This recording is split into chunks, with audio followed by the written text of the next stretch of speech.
Bonjour ou rebonjour. Alors, comme je l'avais déjà dit à propos du christianisme, qu'aurait besoin de quelques réformes parce que aujourd'hui, des gens utilisent le christianisme pour détruire le christianisme. Et c'est ça le problème. Alors, quand je parle de réforme, peut-être juste mettre, comment expliquer ça, des parenthèses sur...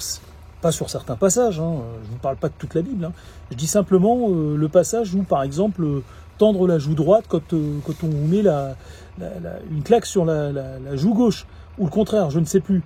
Alors, on a compris la philosophie, parce que la dernière fois, il y a des gens qui s'énervaient, qui disaient « mais t'as pas compris ». Ah non, s'il vous plaît, n'insultez pas mon intelligence, je suis peut-être pas très intelligent, mais j'ai au moins compris ça.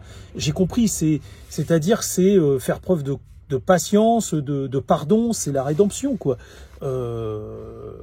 Voilà, on a très bien compris.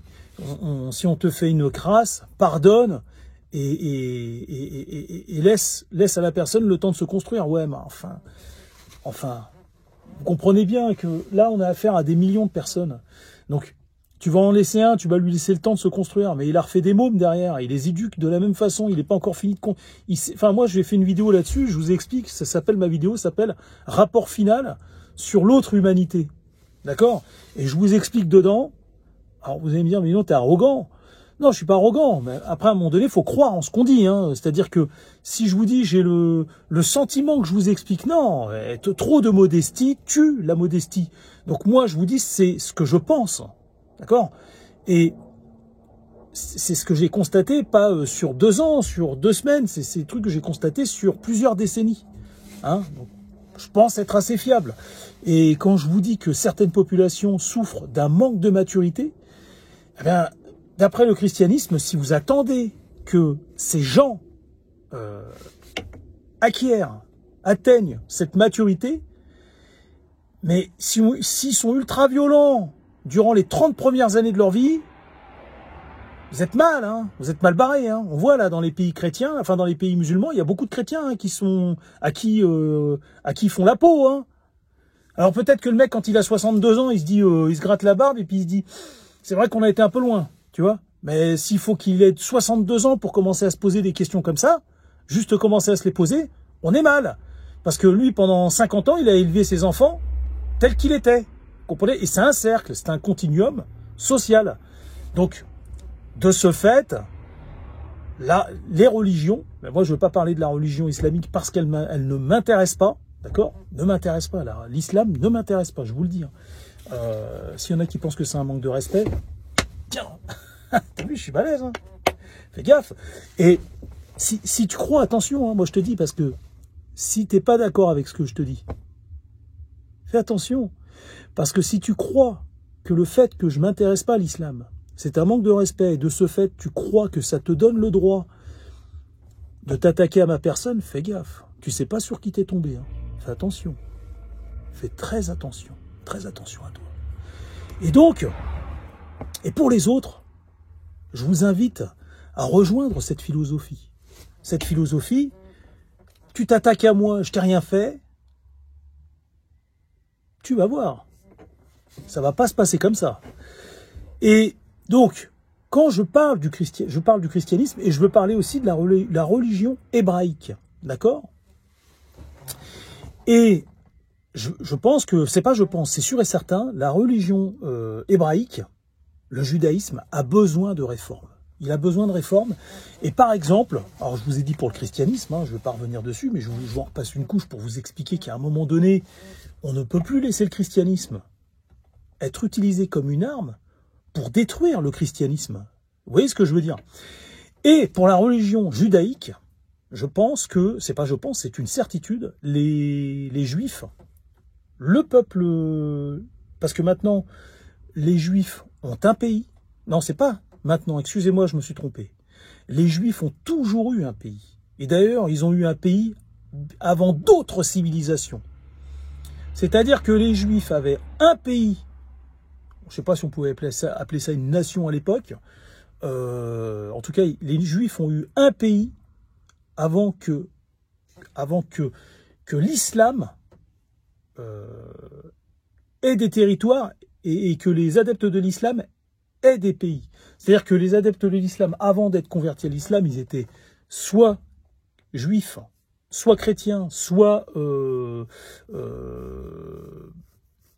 on dit, païens, mais ou autre chose. Mais c'est-à-dire que la religion juive a eu un pays avant des chrétiens et avant des musulmans. C'est dingue. Et c'est dingue qu'aujourd'hui, on inverse les rôles, quoi. On dit aux juifs que vous n'avez pas de pays. Alors que c'est la première religion, c'est une des premières religions monothéistes, parce que la première religion monothéiste, il me semble, hein, d'après les archéologues, au plus loin qu'on remonte, c'est dans l'Égypte antique. Mais ça n'a pas duré longtemps. Je crois que ça a duré juste le règne d'un pharaon, qui croyait qui était monothéiste et qui voulait convertir sa population au monothéisme. Et après, c'était quelque chose comme 900 ans, 800 ans avant la religion hébraïque, il me semble. Et après, il y a eu la religion hébraïque qui a vraiment développé ce qu'on peut appeler une religion monothéiste. C'est-à-dire avec vraiment, je sais plus comment on appelle ça, le code source d'une religion, vous savez, l'écriture, là, les 10 commandements, je crois que c'est comme les 10 commandements, je crois que c'est les 10 commandements. Ça a un nom, ça, je sais plus comment ça s'appelle, le proto, je sais plus comment, enfin bref. Et donc, ou autre chose. Et je regarderai sur internet. Et donc, aujourd'hui, la religion hébraïque, c'est-à-dire le judaïsme, doit connaître des réformes. Par exemple, celle qui parle des goïs.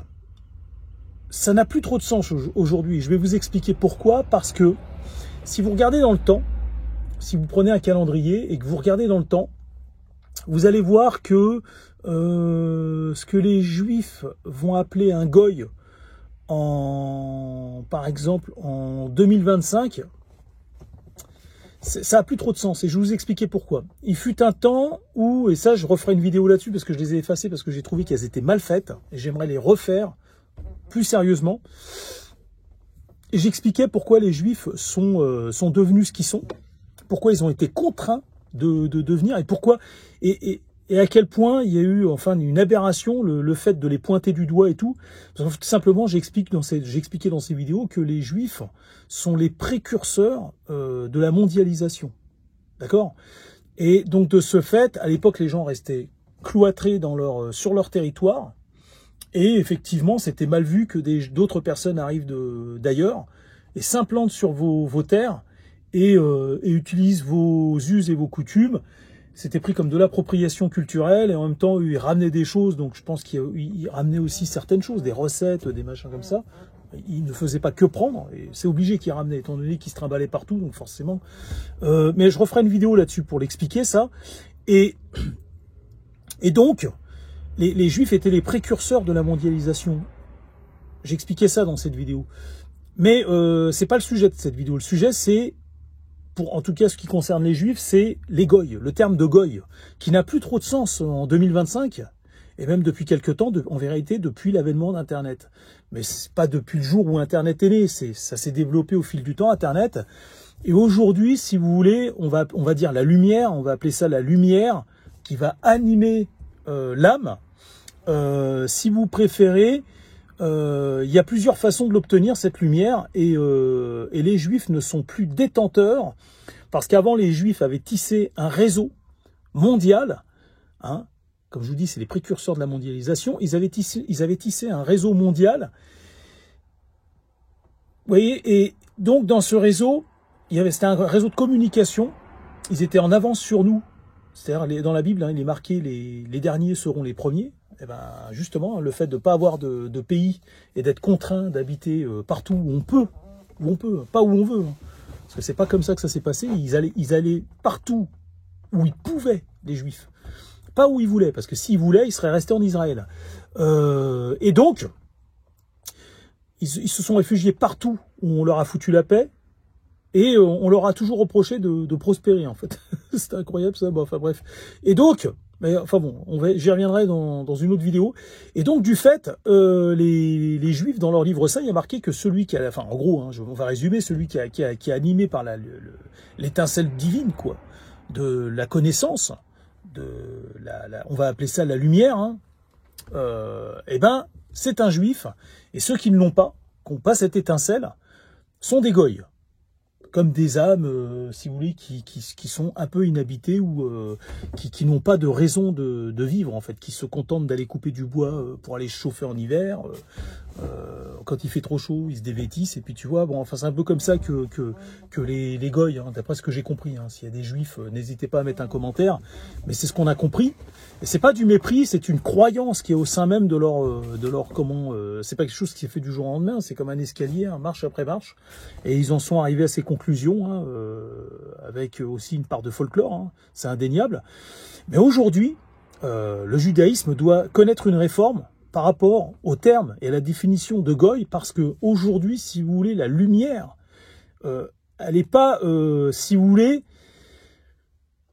en admettant que tout le monde croit, enfin, ceux qui ont envie de croire en Dieu, qui ont envie d'y croire de cette façon, et que Dieu va transmettre cette étincelle, ce génie, la curiosité, de la connaissance et de l'imagination dans une enveloppe physique, et qui va créer une âme digne de ce nom, hein, une âme avec un certain degré, hein, eh bien, si vous voulez, cette connaissance, cette étincelle, aujourd'hui, on peut l'avoir par soi-même, en fait, en collectant des données. Encore une fois, je me réfère encore au livre, à l'histoire, Le Cobaye, de Stephen King, qui a été adapté en film, qui est très vieux, hein, donc forcément, mais il faut retenir l'histoire en elle-même. On part de quelqu'un qui est complètement inculte et qui a même comment on appelle, une déficience intellectuelle, et qui après, grâce à la connaissance accumulée, va réussir à se construire et à devenir même un être supérieur.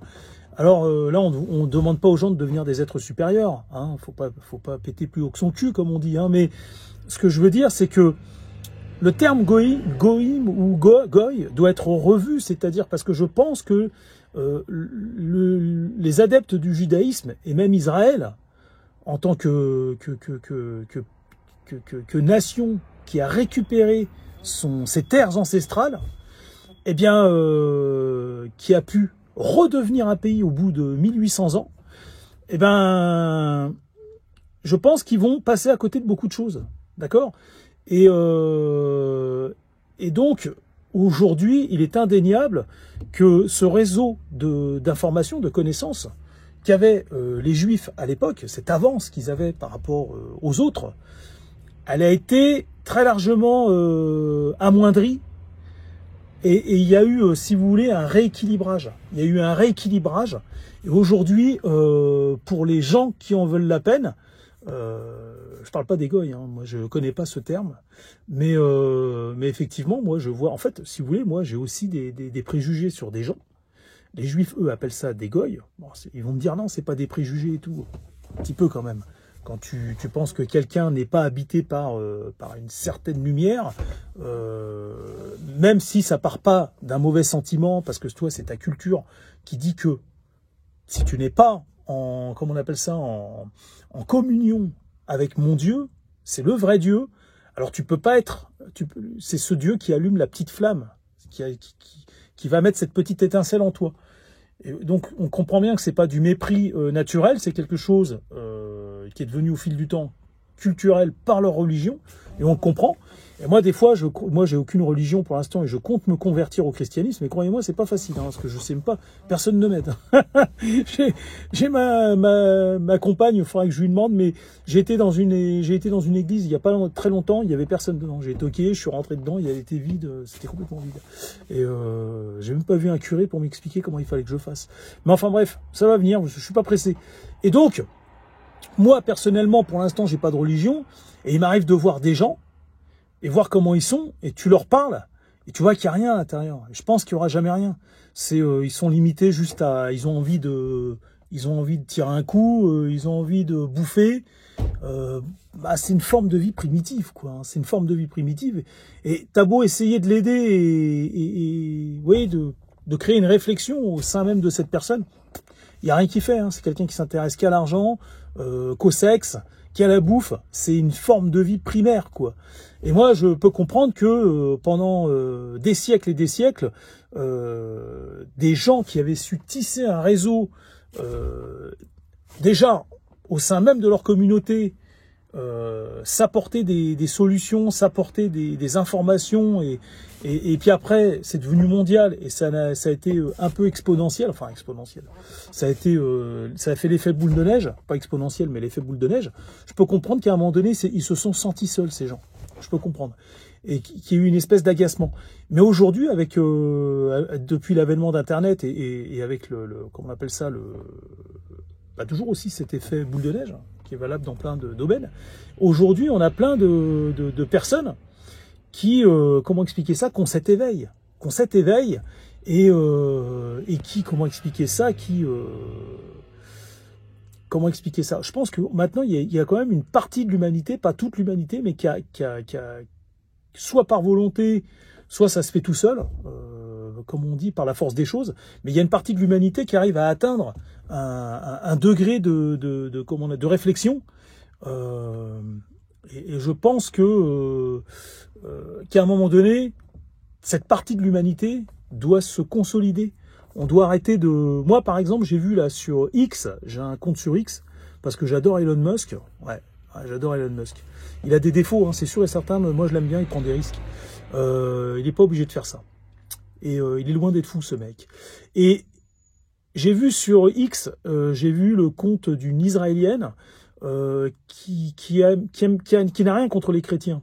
Et elle dénonce justement des exactions qui sont commises sur les chrétiens en Orient. Et on voit que la démarche est sincère. Et d'après ce que j'ai compris, c'est une soldat dans l'armée d'Israël. Et puis elle a un compte. Je me suis abonné à son compte X. Et elle explique dedans que les chrétiens et les juifs devraient être unis en fait. Mais je suis complètement d'accord avec cette personne. Il faut pas que ça sert à rien de faire de créer une collision brutale entre deux galaxies. Je pense qu'il faut vraiment, comme je le fais par le biais de cette vidéo, essayer de comprendre sous quelle forme ça peut se faire. Mais il faut qu'on arrête de se tirer dans les pattes. Il faut vraiment que la communauté juive évolue. Alors je sais que ça peut blesser beaucoup de gens, mais quand je dis évolue, je vais vous expliquer pourquoi. C'est-à-dire que quand un juif entend un autre juif avoir des propos méprisants sur des gens qui ne méritent pas ça, alors dans ces cas-là, cette personne de confession juive doit intervenir, elle se doit d'intervenir, et de réguler au sein de sa population, en fait, réguler de façon, comment expliquer ça, au niveau des consciences et au niveau des mentalités, quoi. Il faut faire évoluer les mentalités. Et il faut vraiment que le christianisme et le judaïsme arrêtent cette vieille guerre, parce qu'aujourd'hui, c'est plus d'actualité. Je dis pas que un jour il faudra remettre les couverts, non, justement, ce qui serait bien, c'est vraiment qu'on arrête maintenant. Et que, justement, comment expliquer ça, que dans les... dans le débusquer ce qui peut être antisémite au sein du christianisme, et l'éradiquer, et débusquer ce qui peut être non-juif, on va dire, anti-goy, parce que le terme, comme je vous le répète, le terme goy doit être révisé, c'est-à-dire qu'il n'a plus lieu d'être en réalité. Il n'a plus lieu d'être. Et je pense que les sages juifs aujourd'hui devraient, c'est un conseil que je leur donne, ils vont peut-être le prendre mal, mais écoute, hein, moi je suis là, hein, je suis sur Terre, hein, je suis vivant, je vois pas pourquoi je pourrais pas donner des conseils, ça part pas d'un mauvais sentiment, c'est pas de l'orgueil, hein, mais ils devraient aujourd'hui se réunir et parler de ça, comprendre qu'il y a une partie aujourd'hui de l'humanité qui ne doit plus être considérée, ou enfin en tout cas mésestimée. Voilà, bon, je finis avec tout ça. Je pense que vous avez compris le message. Si vous êtes juif, eh ben, je pense que vous avez compris où je voulais en venir. On a plus important, enfin aujourd'hui, il y a un danger. On a une épée de Damoclès au-dessus de la tête. C'est un trident, hein, c'est plus une épée de Damoclès. Et puis même pour l'avenir de ce monde, pour l'avenir de l'humanité, il faut apprendre à travailler de concert et aller tous dans la même direction. C'est-à-dire que même si le folklore change un peu, une religion et une autre, il faut qu'on aille tous à la recherche de la création. À la recherche de la création, et puis la Terre est assez grande pour qu'on puisse se la partager entre gens intelligents. Je me comprends. Parce que partager la Terre avec des gens qui ne rêvent que de se l'approprier et d'en éradiquer ses voisins, je pense qu'on fera jamais, enfin, il n'y aura jamais de bons rapports de voisinage avec des gens comme ça. Enfin voilà. Donc voilà, je vous dis à bientôt.